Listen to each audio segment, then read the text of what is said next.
All right, so let's go ahead and get started. So this week, Lee, I know you have another class right at the end of this.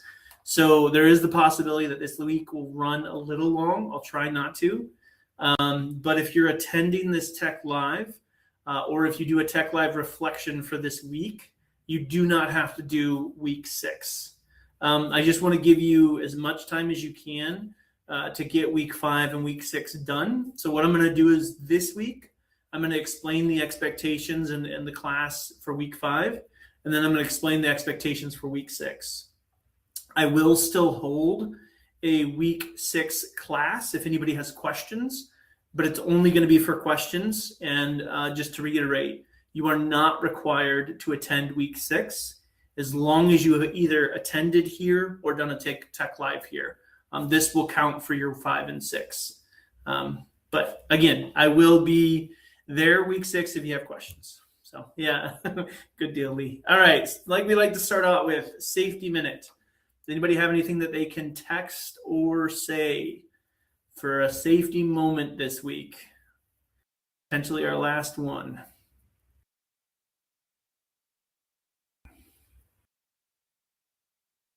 We got a safety moment. I'm on my phone right now, and I don't know how to text it. That's okay. It's kind of loud in here. No worries. Anybody else? Hey, Jordan. Good to see you. Anybody else have one? Anybody else got something that's going on in their life that we can talk about for a safety moment? Be something simple happen in your life. Driving's always an easy one. Mental health, walking can be something. What is something y'all have experienced? Patricia, do you have one? Yeah, I have one. So we had somebody at work fall down and hit his head because he got tangled up in some cables. So good cable management. Yes, excellent. Good cable management, good site management. We've had the same thing happen with rebar on our site, and it seems silly, but if there's people out there that don't work construction or anything like that, you can still have it happen in the office. So making sure that we're aware of trip hazards that are on the ground, especially if we're working in some kind of industry, mechanical construction or anything like that. Awesome. Thank you for that safety moment. All right, so I kind of go through this. I don't know how much you guys are getting from the readings, but they are good readings. You just don't need them to finish it. But again, we have the chapters 5, 6, 12, 13, and 14 for this week for Baron and Baron. It's going to be project stakeholders, the politics of projects, project planning, project execution, project closeout. It's a good way to understand project management, supplement your knowledge of what you learned in the lesson plan. Then for Watt, we have the communications planning. So, there is a fundamentals of project management also, which gives you the role of project manager. And Watt is a bit more user-friendly than what I found in Hegney, if that's how you say it. But we're going to talk about roles and responsibilities of the project manager, which even though Watt might be more user-friendly, the role of the project manager is spelled out in Hegney. So this could be an excellent way for you to do one of the assignments, which is going to be that. So why am I giving you no class on this? Because you have your class project due here in 2 weeks. So it's there's 2 of them. There's a executive report and kind of an executive meeting that you video. And a lot of times I've changed the requirements on the, especially in the beginning. I'm not really changing the requirements for what is provided in the canvas on the class, but I am making it very specific. So I'm going to go through that at the end here. But module 1 through 5 you see here, we're going to bring that all together. So what we have for week 6 is the communication matrix, is what you're going to pull into the project plan. All right. So in the lesson plan, there is something called an issue matrix. So what is an issue versus a risk? An issue is going to be something currently occurring, and an issue can be a risk that's been actualized. Like a risk is something that may or may not happen. An issue is something that's currently happened. So sorry for that noise. Risk can become an issue, right? So you could have, let's see here, server memory issue, like you see on the screen.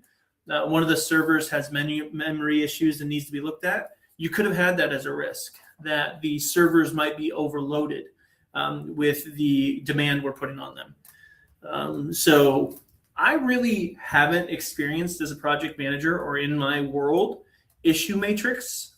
Really what we do more is like action items. But I do think that an issue matrix is a common thing that you can have. Action item can be something. It's a way to ensure that you're tracking things that are happening on the project that are critical and potentially negative to the project outcomes.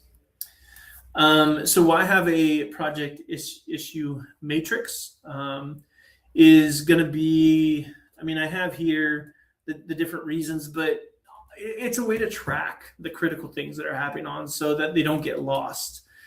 This is going to be anything that you want to see, that you need to identify and take care of and need to pay attention to, right? This is not going to be the small nitty gritty, hey, you know, we're a little slower today.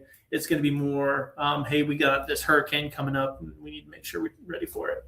It allows you to monitor issues, impact, and then this is the big thing, right? Assign action items. So it's a tool for project management. Definitely something, like I said, I don't know how common this is. In my world, this hasn't been common. I don't know if a lot of other yous have had experience with issue matrix. So our keyword 1 is going to be communication matrix. And let me see here real quick. Sorry, I should prepare better.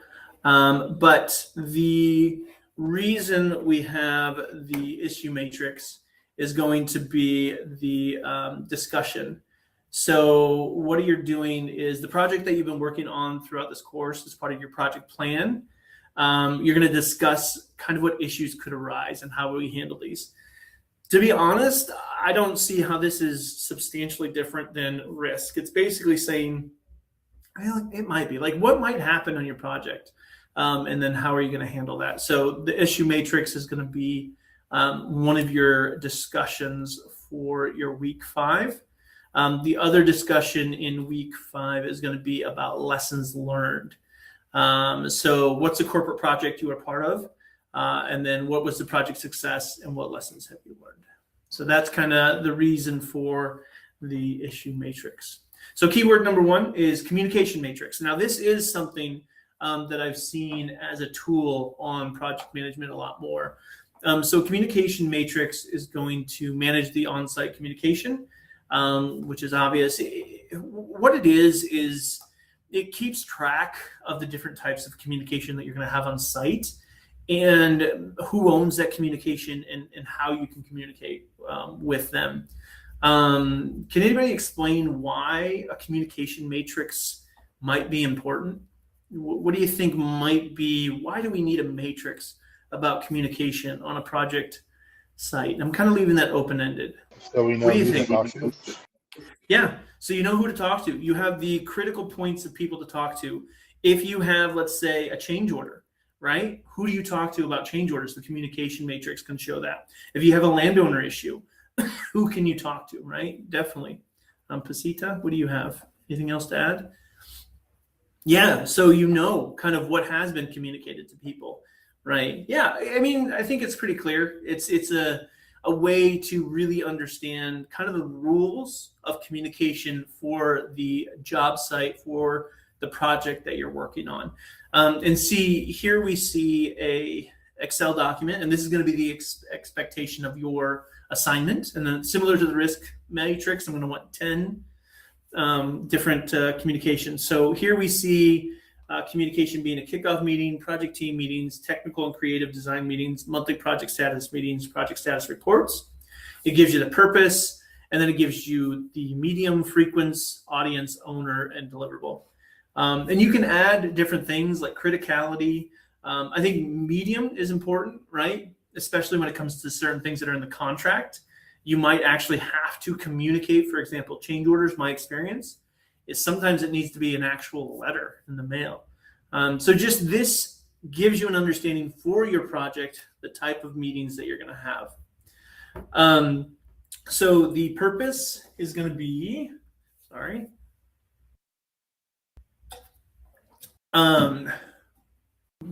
what is the purpose of the meeting? And why might we do this? Why don't we just do one for all? Well, I think that's going to be understood later on when we get to medium and frequency. A kickoff meeting, I guess a lot of the meetings here are pretty similar. There are a lot of status reports, project internal meetings. I would say this doesn't give you a lot of a lot of variation. If they had, like I said, like a change order meeting or a project owner meeting, I guess they have the monthly project status meeting. But if that was to the client, right, it would help you understand, this is how we're going to communicate with that person. It also can give you an idea as far as scheduling, kind of what meetings might you need. So I guess I'm going to ask you a question. How might the audience change the communication? Why is it important to know who your audience is for these meetings? One is to invite them, but how might that audience, knowing who the audience is, how might that change your communication in a communication matrix?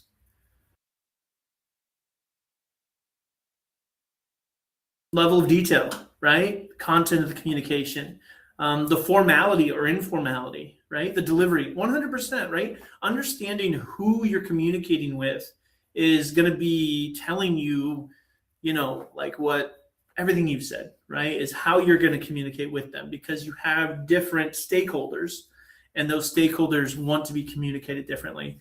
The way that you can maybe talk to a project superintendent is going to be way different than you would talk to the client, perhaps.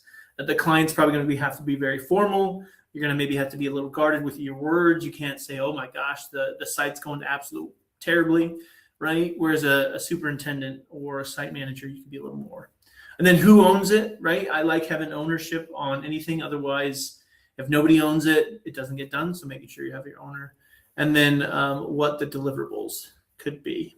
Another method you could do, right? So here is the communication matrix, and it is based off of the meeting type. Another way that you could do a communication matrix is something more of like a stakeholder matrix, where you actually have the individuals who you're going to talk to, and then how you're supposed to talk to them, right? So those are two different kind of ways you can do it.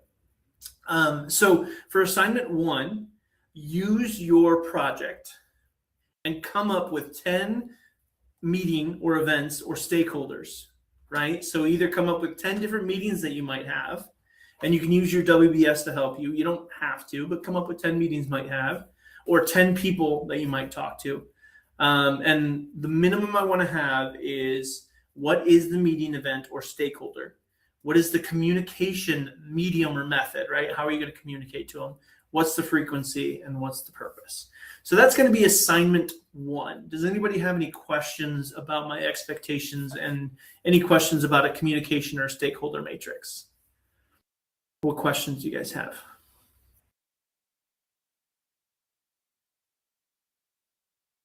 All right, great. Sounds good. If you do have questions, I'm always available. You can hit me up. Charlotte, what question do you have? Can a follow-up meeting be considered a second line? Okay. So I would say no, but you could maybe sell me on it. So what you could do is you could have like a project team meeting, and then you could have an action item meeting. I could see that. I would say it's kind of a gray area. I would say that the meetings have to be meetings that aren't ad hoc, right? Like if you have a meeting where you're just calling somebody up, I wouldn't say that's okay. However, if you have, like I said, like a project meeting, and then the project meeting always has an action item meeting the next week, which would be considered a follow-up meeting. Yeah, I can see that, Charlotte.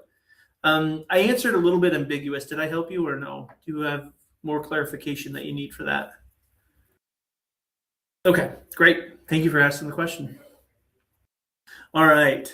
So keyword number 2 for anybody listening to the recording is team maturity. So what is team maturity? This is going to be kind of something that, I'm not as familiar with. I'm really going off of what the lesson plan said. So team maturity is about forming your team. So have any of you been part of a team? I'm sure you have. But maybe you've looked back on your team experience and you've experienced these stages, right? So you have that stage where you're initially getting to know each other. Everybody's a little bit reserved. Everybody's not really jumping in. You're kind of unsure about the water. Then you start getting a little bit more comfortable with each other, right? You're a little more open. And then that's when your conflicts are going to emerge. The conflicts are going to naturally settle in, and then you're going to get in your groove, right, where you're encouraging others. So these are the stages of team maturity that the project management in general and the lesson plan gives you. And what they're going to be is forming, storming, norming, performing, and adjourning. I want to say adjourning, but so that's kind of a similar thing. And the reason we're talking about this is as a project manager, you need to develop your team. And so understanding the stages and helping them through it, right? Understanding that when they're getting to know one another, that's going to be a little bit shaky. You're not going to get as much performance. When you're kind of working on getting to know each other, conflict is expected. So as a project manager, understanding these stages and planning ahead for them as you're developing your team is going to be really big. So, like I said, the one there, those are the stages. This is another way to call the stages, and this is the Tuckman model: forming, storming, norming, performing, and adjourning. So, forming, like we said, it's going to be getting to know each other. You're putting the structure of the team together. Everybody's getting used to each other. Like I said, it's a little softer. Your conflict is avoiding because you don't know. You want to be accepted by the group, and you're looking for that group leader to give you direction and guidance. Right? You're forming. You're not really aware of what this team is going to be, so you're kind of gingerly stepping in. Everybody's kind of really looking to see what's happening. Right? There's not a lot of direction yet. Storming is when you start really kind of getting organization, right? You're starting to put it together. People are falling into different places, and you might have people that start having competing agendas or competing strengths or just competing personalities. So you form, get together, and then as you create kind of the natural organization, natural leadership, you're going to have interpersonal conflicts. So you're going to have potentially leadership issues. Who is the leader, especially if that's not well defined, or who's the sub-leaders, right? How is the power divided? Who has control over what? And what does the product look like? So you're forming, you're kind of uncomfortable, getting to know each other. Then you get to know each other a little better. And now you kind of get to where you're more open and there's conflicts. And then there's norming, right? So as a group, uncomfortable, starting to get together, and then you create kind of the new norm, right? The new norm, which is your team. Your team's coming together and they have a team way of doing things. You no longer have just your own individual ways of doing things. You have that norm, that team way of doing things. And hopefully from here, you're going from that individual, right, to this shared experience. You're trusting one another and you're functioning as a unit.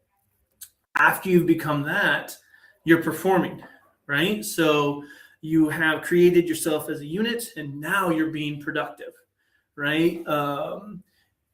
So I think that's the big thing, is highly productive. The other things there, interdependence is the norm, flexible team, adapting to one another, but productive, right? And then you have to end, right? A project by its definition has to leave, right? And so you're ready to leave, change and transition, and then you need time to manage your feelings. So obviously I'm going to have you do this and I need you to understand it for the assignment. But why do you care about this as a project manager? Why do these levels? How are you going to use this as a project manager? And that's not a rhetorical question. I'm asking you guys right now. How do you think you're going to use this when you're leading people?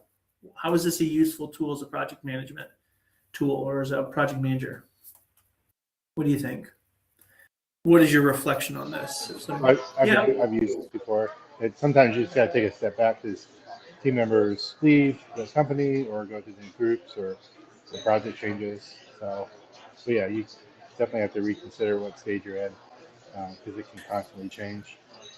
That's an excellent point that I didn't bring up. Thank you, Lee. So you can have people leave and come back, and your team may go through these stages again once you have to get back to that new norm, right? You have a critical leader, critical team member. Thank you, Lee. That's great. Sita, what do you have there? Anything to add? Yeah, definitely. Helps you plan for the focus or tone of the meeting by knowing where everyone is. Knowing where your team is in this and helping them go from one to the other and having patience with them. Yeah, I think this is great. So I got this video. It's kind of fun.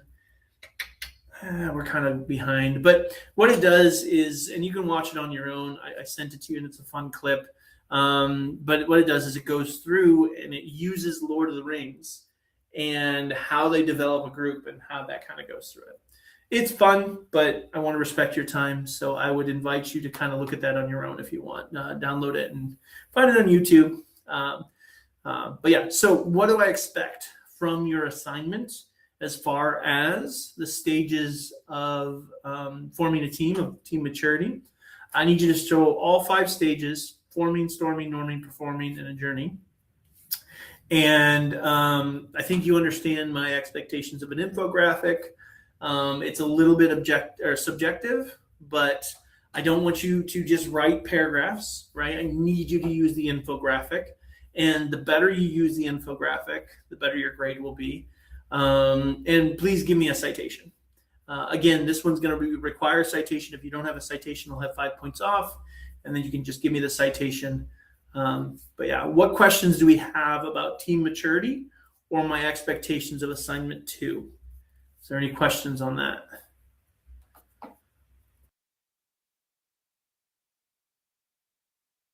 Okay, great. I can go back if you have questions, but I'm going to kind of keep rocking.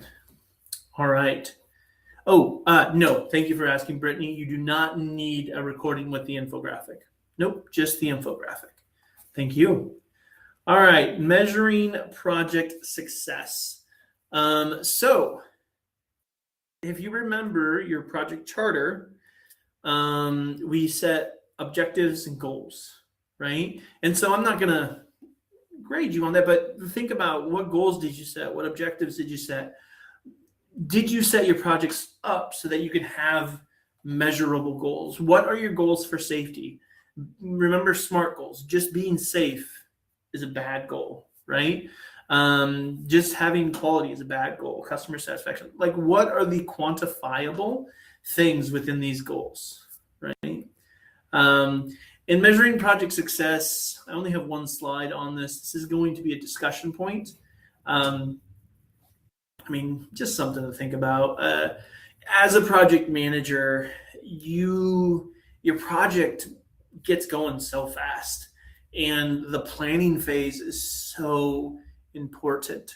And one thing that's really important in the planning phase is setting up what it means to have your project be successful, right? So that you can measure your ability to get that success.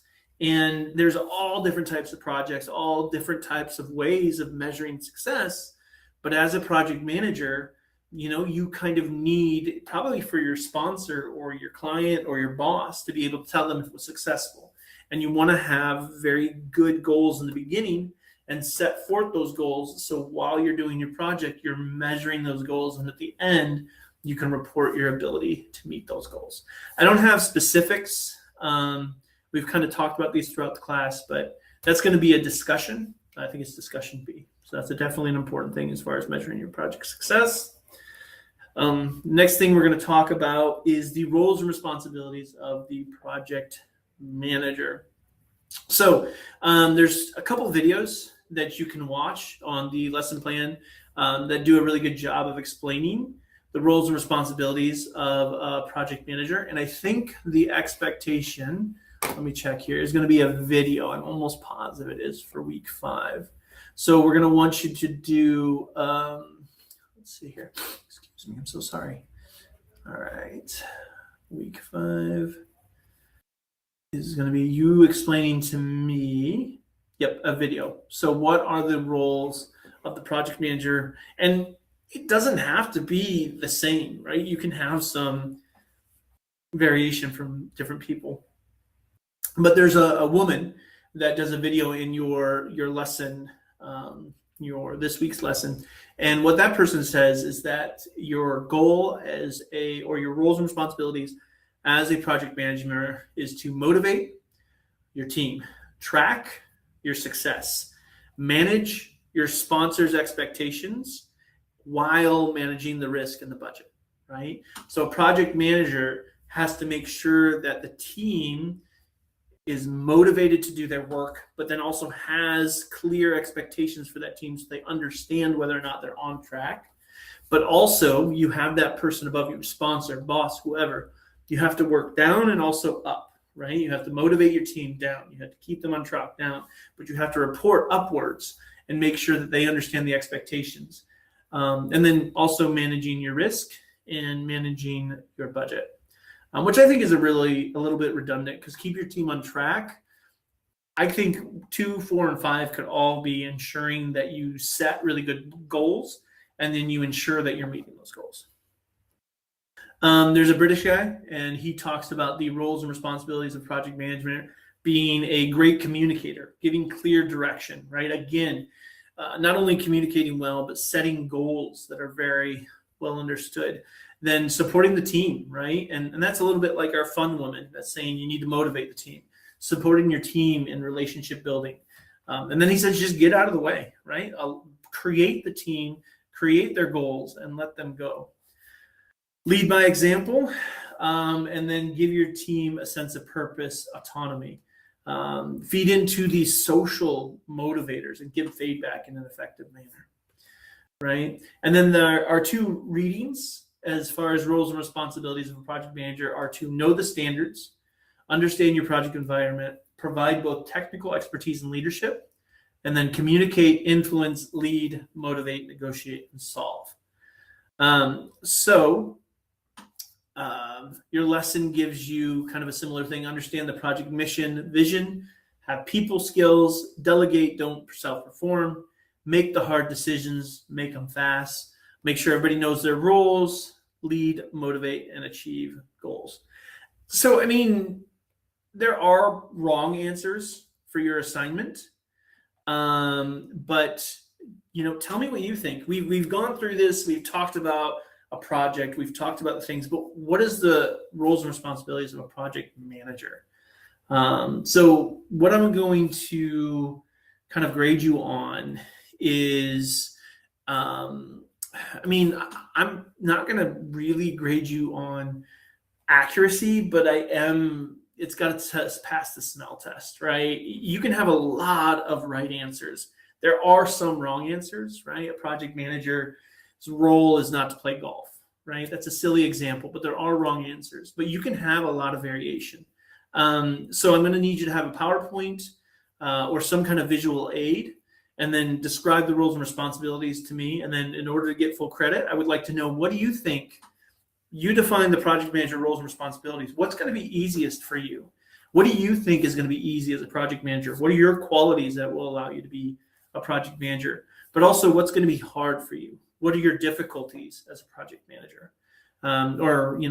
Leading a project. So does that make sense? I'm leaving this a little open. I didn't put that you have to have a citation. So if you want the extra credit, you can use the citations that are available. But this one, I'm not going to grade you on citations. But, I have a certain sense of what project managers should do. So if you say anything that seems way off, you might miss some points. But I need accurate roles and responsibilities. What's easiest for you? What's hardest for you? And really just talk to me. Do your best to talk to me. That's where I'm going to have the most fun. and probably do a lot better with the grading. So what questions do you have on the expectations of assignment 3 as far as presenting what the roles and responsibilities are for a project manager? Does anybody have any questions on that? Any ambiguity on my expectations or anything that you want to know about being a project manager? Okay. All right. It can be, Charlotte, if you want to make it specific to your project, if that makes it easier for you, that's fine. But this is not a part of the class-long project, so you can just be in general. Whatever's easiest for you, I'm okay with. But if you want to be very specific and say, I'm overseeing this project, and this is what I would expect my managerial goals to be, that can be fine. But it's meant to be more in general.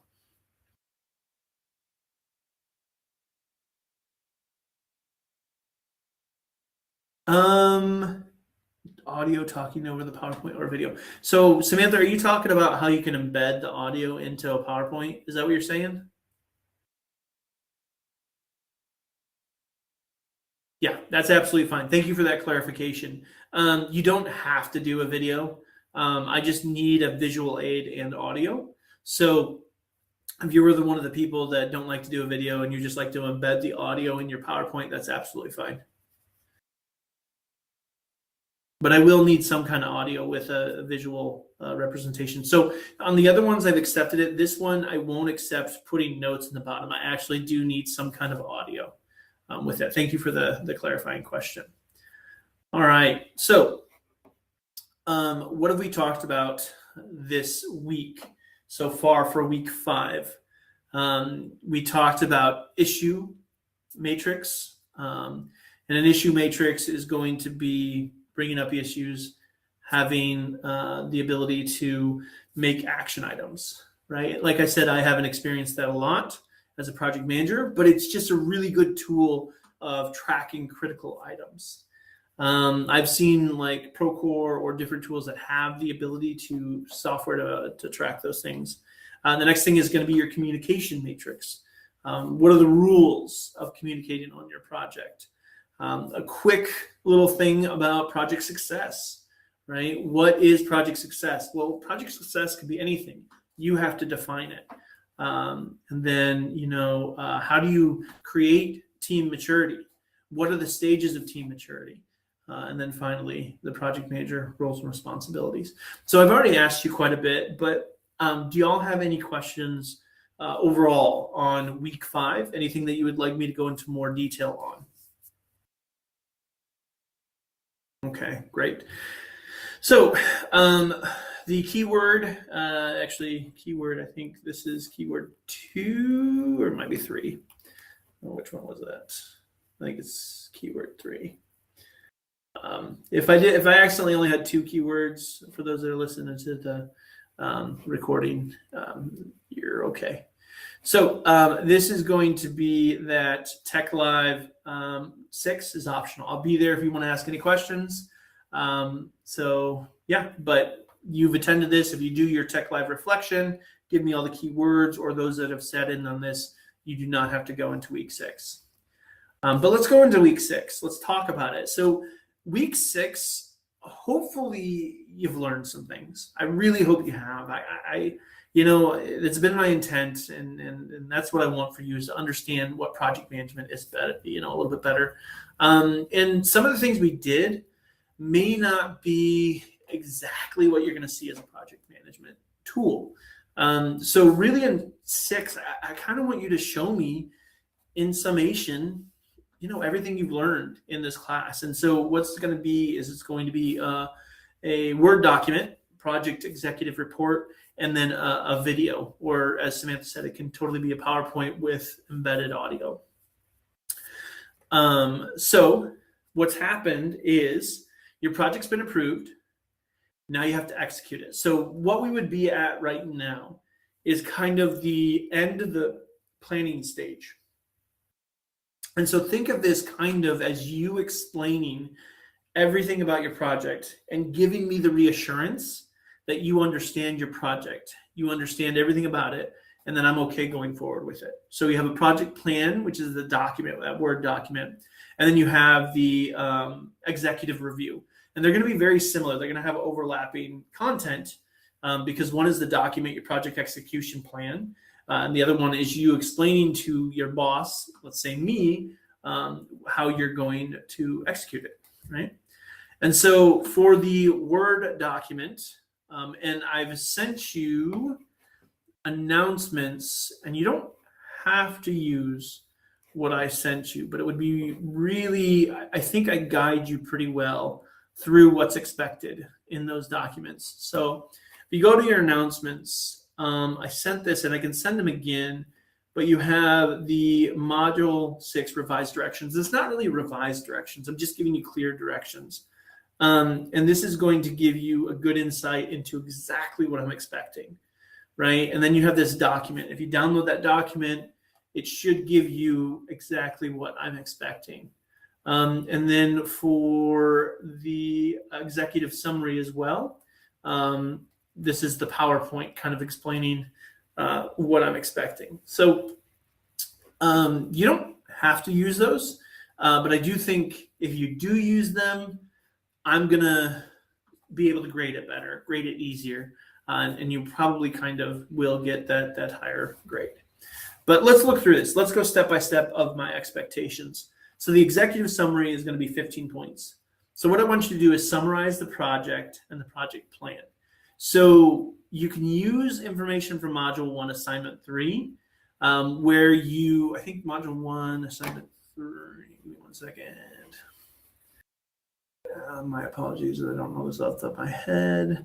Yeah, I thought so. So that's going to be your project identification. So you've learned a lot since doing your project identification. So make sure that you modify it to what your project ended up being, right? Some of you changed your projects. Some of you have information. I mean, if you were spot on, you could probably just copy and paste it, but update it, right, as necessary. And then at the end, put in your Module 2 cost benefit analysis and explain the results of your cost benefit analysis. So all of you should have explained the results in that Excel file. So there's two ways that you can do it. There's a lot of different ways. One way you could do it is you can take your Excel file, and I don't know if you're aware of this, but let me find an Excel file here. So what you can do with an Excel file is you can kind of grab everything and you can copy it, and then you can paste it as an image, right? And so then you can just copy that image and put it into the file. Or if you want, alternatively, you can do something like, let me get a blank Word document here.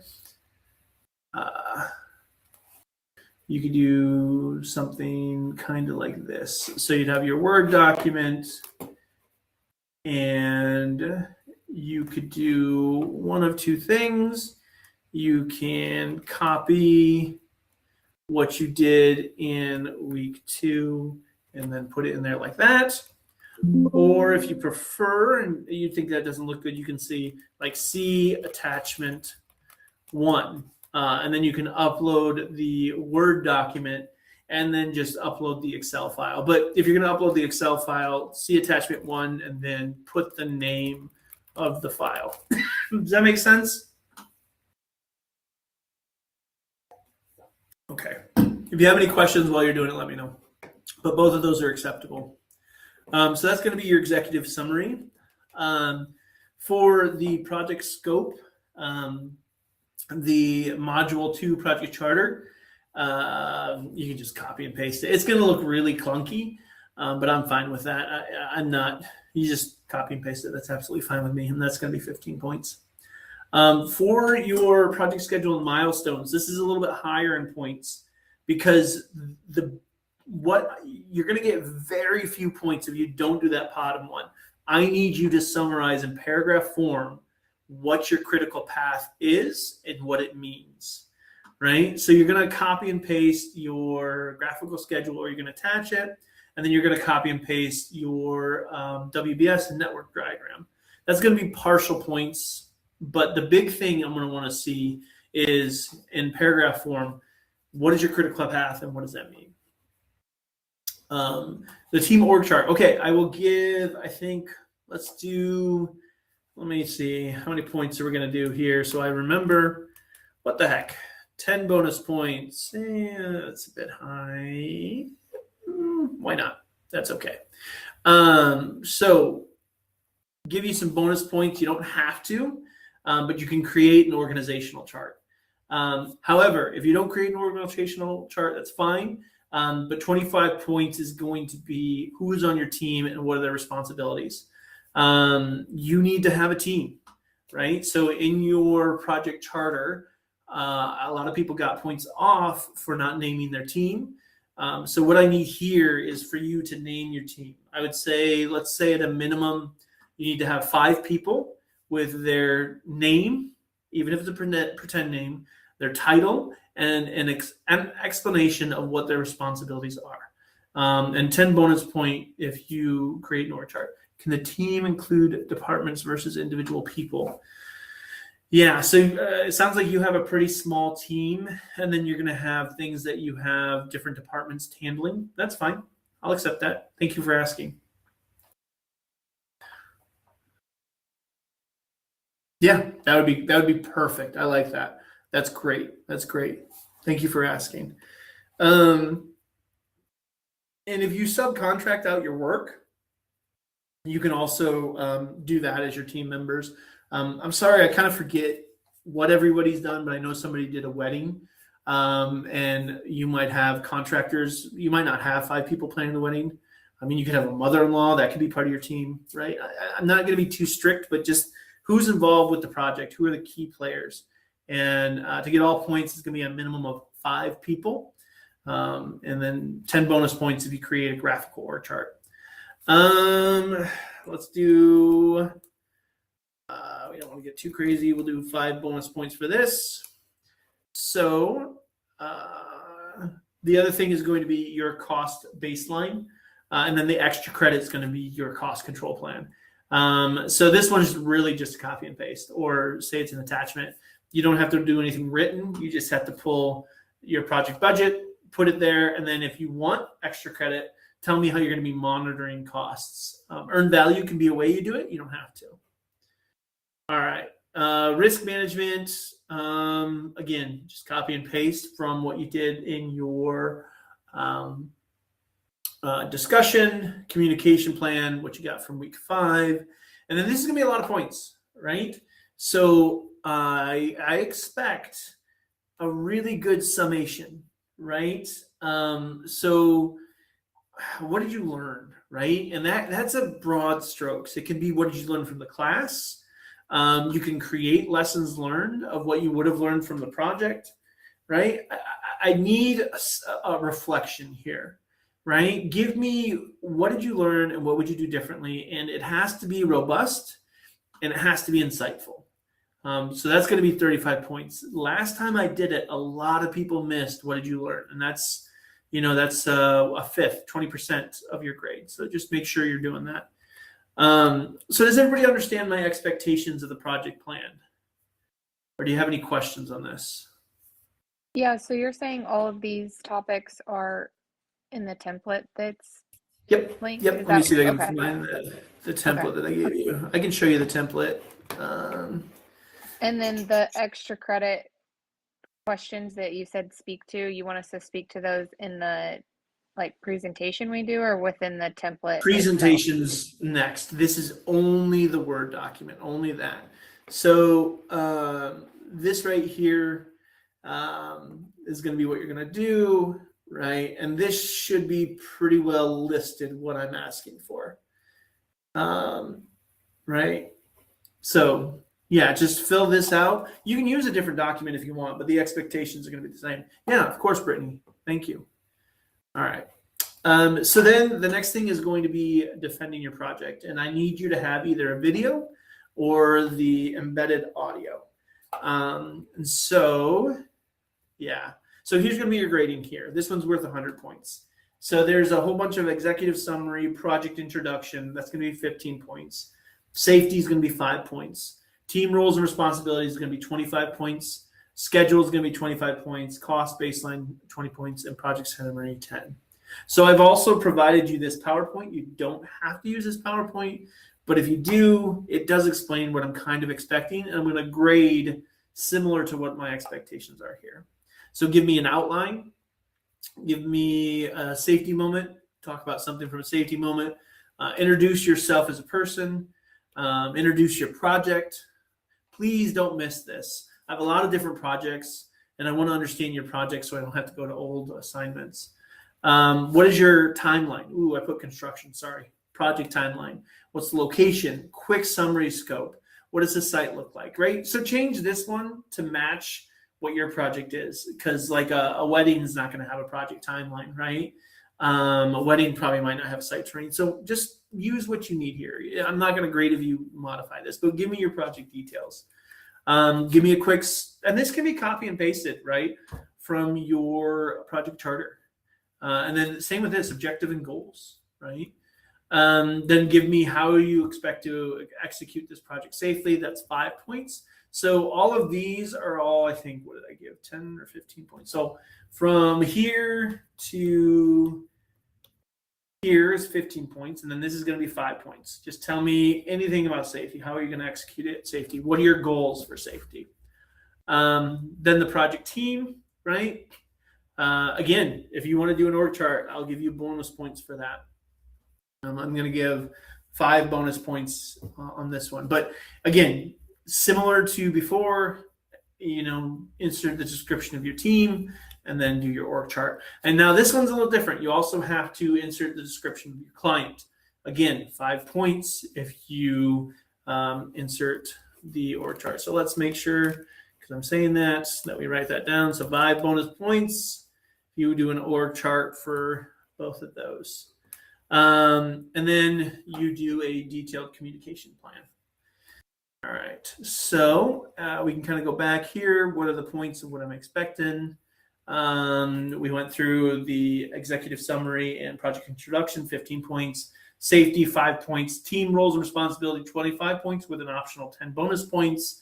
Then we're going to get to schedule, which is going to be 25 points. Cost baseline with this 20, project summary, which is 10.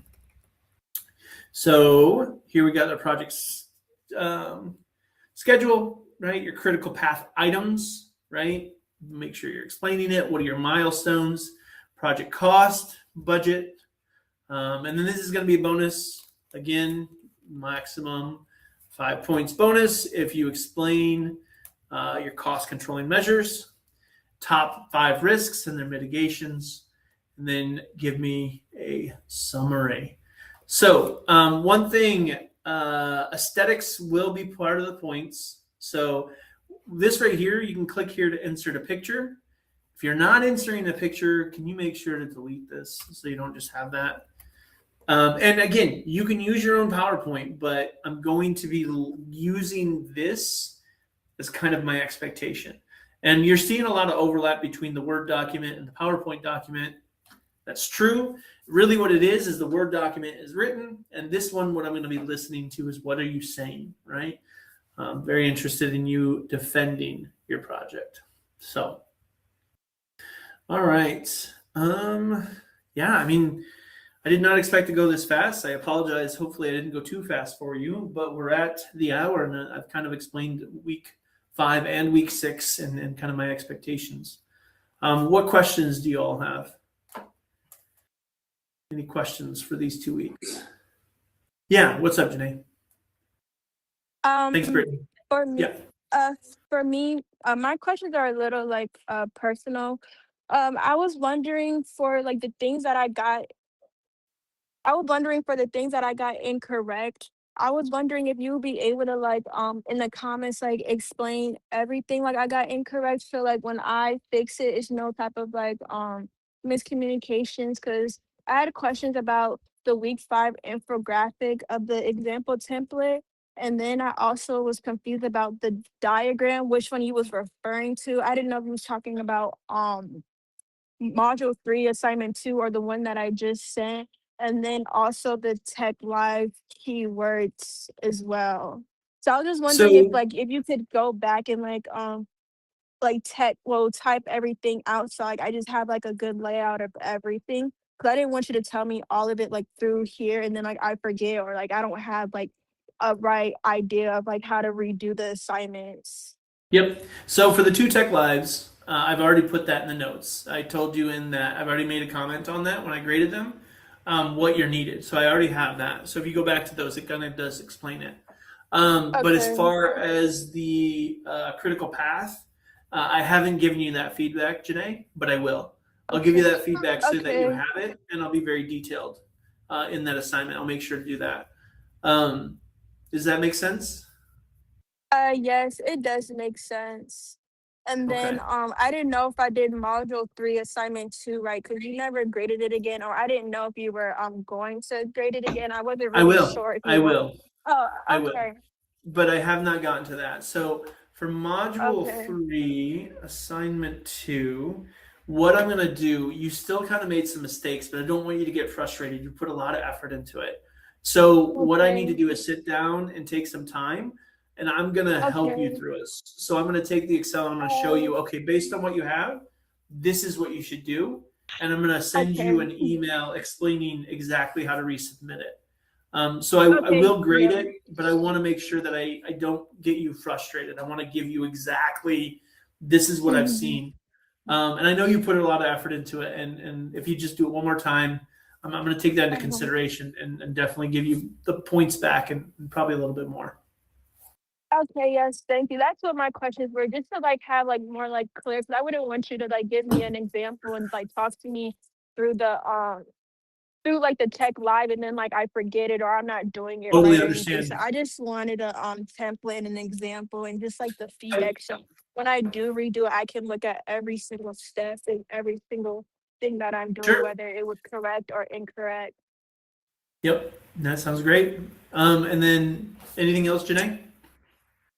No, just more so like the understanding of what I got wrong, so I just know how to move forward. But you said you email Sure. me everything, so I I sent appreciate you, that. no, of course. I sent you comments on your Tech Live. They're in the, if you go to the Okay. Tech Live, it has a little comment. Would you like me to Mm-hmm. email? Will that be better? I Oh can yes, email if you yeah, want. you can email it. Yeah, you can just email Sure. everything, honestly.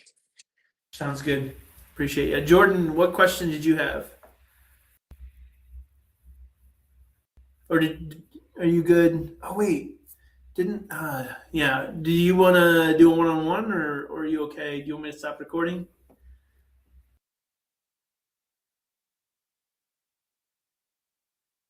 But thank you. Is that everything for this class today?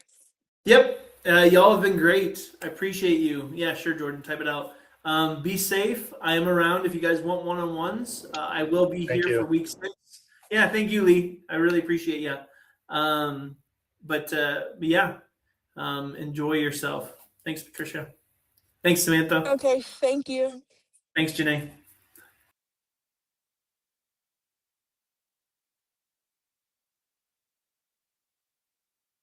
You too. See you, Besito. All right.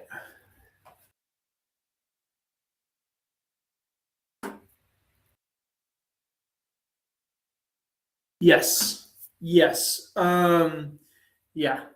So I guess Jordan, what I'm going to do is I need to grade everything, and I'm going to grade it Wednesday because work has kind of caught up with me. So I'm not going to be able to grade the past until probably Wednesday morning or maybe Tuesday night. So I won't be able to get to it tonight. And then what I'm going to do is Sunday. Anything anybody's done, I'll grade Sunday, and then next week I'll try, because I understand what you're asking, to grade every day next week so I can get people feedback on assignment 6. I want to make sure you do get that opportunity to resubmit it. Gotcha. Thank you for asking me that. I will make sure to grade it to get you that feedback. Yep.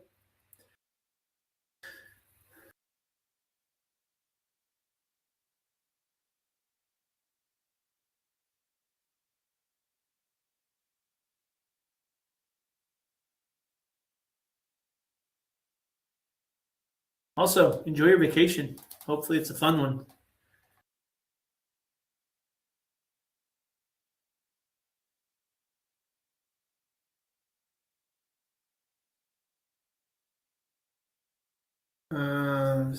Yeah. Oh, Okay. So, yeah, I will allow you to resubmit it once after the class ends if you need. I got to be careful. I can't allow people to keep resubmitting after the class ends, but I will allow you to resubmit it once. Yes.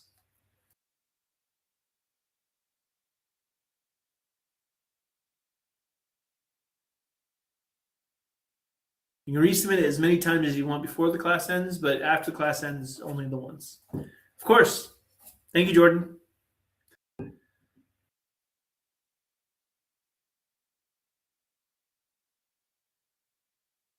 Yeah, exactly. I got faith in you. But awesome.